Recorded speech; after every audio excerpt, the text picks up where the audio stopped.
यहाँ पर जंग बहुत ज़्यादा सख्त हो गई है और फैलती हुई नज़र आ रही है बज़ाहिर। US and UK militaries carry out strikes against Houthis in Yemen. लेकिन इन स्ट्राइक से पहले सेक्रेटरी ब्लिंकन ने टेलीफोनिक कन्वर्सेशन की है इंडिया के एक्सटर्नल अफेयर्स मिनिस्टर जयशंकर से। इसको बड़ा डिप्लोमेसी तो बड़ी, और मैं तो आपको पता है जयशंकर जो है वो उनको उनको मैं दाद भी देता हूँ। अमेरिका ने यमन पर हमला कर दिया है और ये बहुत बड़ा हमला है। इंडिया की तरफ से 10 वॉरशिप्स जो हैं 10 शिप्स वहां पर भेजे गए। ये एक बड़ी तशवीशनाक बात है कि ये पूरी अब डिस्टर्ब हो गई। डजन से ज्यादा हूतीस के उन ठिकानों को निशाना बनाया गया है, हूतीस के वो बेस के जो यमन में मौजूद हैं और जहां पर यूएस की अथॉरिटीज ये जानती थी कि वहां पर हमला किया जाना चाहिए क्योंकि ये उनके ठिकाने हैं। इसमें बर्तानिया भी शामिल है, इसमें कनाडा भी शामिल है, इसमें न्यूजीलैंड भी शामिल है, इसमें ऑस्ट्रेलिया भी शामिल है। नेटो फोर्सेस का एक जाल है जिन्होंने मिलकर यमन पर हमला किया। हूतीज ने जिस तरीके से रेड सी में एक उधम मचा रखा है, ये जो बीमारी है कि आप किसी को उंगली करोगे, किसी को पोक करोगे और ये सोचना कि आगे से कोई जवाब नहीं देगा, ये पागलपन सिर्फ एक मजहबी दिमाग में ही आ सकती है। और क्यों उन्होंने अमेरिका जैसी सुपर पावर से पंगा ले लिया है, ये बहुत इंपॉर्टेंट है। अब रो रहे हैं, उनके आगे नतीजा क्या निकला? अब ये कुछ इन्फ्लुएंसर्स जो हैं, इनकी वजह से अब एक जंग छिड़ गई है, सही मायनों की, सिर्फ सोशल मीडिया की जंग की बात नहीं कर रहा। आज अमेरिका और यूके और तकरीबन 20 मुल्कों की कोalition है जिन्होंने हूतियों के ऊपर हमले किए, और हमने ये ट्वीट में बड़े अरसे से कहा रहा था, तकरीबन 2 हफ्तों से कहा रहा था कि ये फैफो ही हैं, ये सारे लोग, ये अभी उनको शय दे रहे हैं, हाँ हाँ हूती तुम कदम बढ़ाओ, हम तुम्हारे साथ हैं, और उनको शय दे रहे हैं। हूतियों ने कहा कि हमने सिर्फ इसराइल के जहाजों के ऊपर हमला करना, नहीं, तकरीबन 25 से ज्यादा जहाजों के ऊपर इन्होंने हमला किया, क्योंकि जो जहाज होता है उसके ऊपर नहीं लिखा होता कि मैं इसराइल का हूं। शिपिंग कंपनीज के ऊपर फ्लैग बेयरर्स होते हैं, वो फ्लैग मोस्टली जो होते हैं केमन आइलैंड और इस तरह के ग्रीस के बहुत सारे हैं, लेकिन वो क्योंकि वो उनको स्मॉल फीस देते हैं और उनका फ्लैग कैरी करते हैं, लेकिन वो जहाज किसी का भी हो सकता है,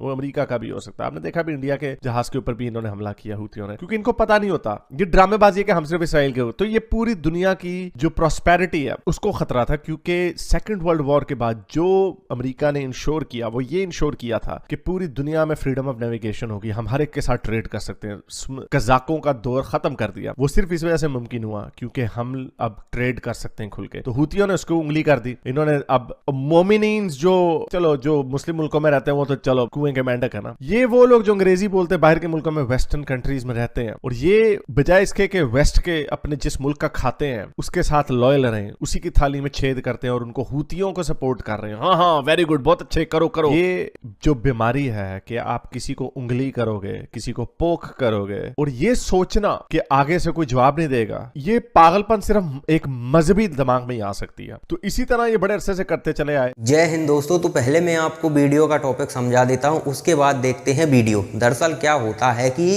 इजराइल और हमास के बीच वॉर होती है, तो इसे रुकवाने के लिए अब स्वाभाविक है जो ईरान है वो डेस्परेट है, क्योंकि अब कुछ भी हो नहीं रहा। वो चाहते हैं कि यमन की लीडरशिप को अब नहीं बचाया जा सकता, क्योंकि एक तरफ तो इजराइल घुसकर मार रहा है और दूसरी तरफ वो मोसाद के जरिए उन्हें टारगेट कर रहा है, लीडरों को। तो लीडर भी छुपाना मुश्किल हो रहा है, तो ये गाजा पट्टी में जो हमास का वर्चस्व था वो खत्म हो जाएगा। इस चक्कर में उसने क्या किया, हूतियों को एक्टिव किया कि जो शिप जा रहे हैं उन पर तुम टारगेट करना स्टार्ट करो, और उन्होंने टारगेट करना स्टार्ट कर दिया। शिपों को निशाना बनाने लगे, वो किसी भी देश के, ब्रिटेन का हो गया, अमेरिका का हो गया, इजराइल का हो गया, इजराइल से जुड़े जो मतलब किसी भी देश का हो, इजराइल अगर जाने का शक भी है तो हम उस पर हमला करेंगे। इन लोगों ने हमले स्टार्ट कर दिए थे, लेकिन इन पर किसी भी तरह की कोई कार्रवाई नहीं की थी। अमेरिका प्लानिंग कर रहा था, क्योंकि रेड सी में स्वाभाविक है उसकी जिम्मेदारी है, जो व्यापार होता है उसे सुरक्षित रखने की जिम्मेदारी अमेरिका की है। तो वो प्लानिंग कर रहा था, सभी देशों के साथ मीटिंगें कर रहा था कि इन्हें रोकना तो ज़रूरी है वरना बहुत बड़ा नुकसान हो जाएगा। तो इनको लग रहा था कि दुनिया हमसे डर रही है, और आए दिन अमेरिका को ये लोग धमकी दे रहे थे। और किसके इशारे पर? ईरान के इशारे पर। ईरान क्या है, ईरान बचा हुआ है रूस के चक्कर में। अगर रूस हाथ हटा लेना तो उसी दिन इजराइल और अमेरिका ईरान को पेल डालेंगे। जब भी पेलने जाते हैं रूस खड़ा हो जाता है कि परमाणु हमला हो जाएगा। परमाणु के चक्कर में इन्हें रोकना पड़ता है, इसलिए ईरान बचा हुआ है। और वो ईरान स्वाभाविक है वो कुछ ही कर ही नहीं पा रहा है। उनका हमास जो इतना धन खर्च करके, इतनी प्लानिंग करके उन्होंने हमास खड़ा किया था, वो उनके सामने नष्ट हो रहा है। तो उसे बचाने के लिए हूतियों को एक्टिव किया। हूती अब वो जज्बा वाले लोग हैं, तो इनको समझा दो कि तुमसे कोई जीत ही नहीं सकता। तो वही उन्हें को भ्रम हो गया था, तो उन्होंने कहा हमसे तो कोई जीत ही नहीं सकता, तो अमेरिका पे और वगैरह वगैरह सब पे हमले करने शुरू कर दिए। अब अमेरिका ब्रिटेन मेन है, बाकी के जो देश हैं वो तो टुच्चिया टाइप के हैं उनके साथ, वो किसी काम के नहीं है, लेकिन समर्थन के लिए ही है।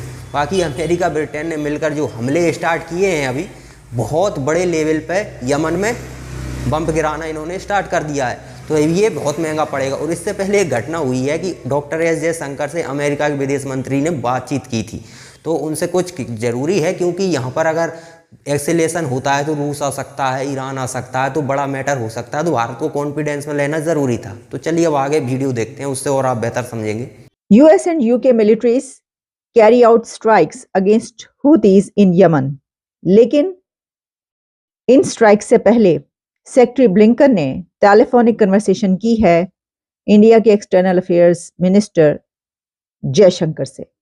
वो किसी एक मुल्क की बड़ी खबर नहीं है, बल्कि वो इस दुनिया की बहुत बड़ी खबर है, क्योंकि इस खबर के बाद हमास और इजराइल की वो जंग जिस पे कई महीनों से बात हो रही है, अब वो जंग एक बहुत बड़ी जंग में तब्दील हो सकती है। इसकी वजह यह है कि इसमें पहले ही कई फरीक शामिल हो चुके थे और ये मल्टी फ्रंट वॉर बन चुकी थी, लेकिन अभी तक यूएस, यूके या ऐसे कंट्रीज ने इसमें प्रैक्टिकली हिस्सा नहीं लिया था कि जिसके बाद ये कहा जाए कि अब ये जंग कहां तक पहुंचेगी।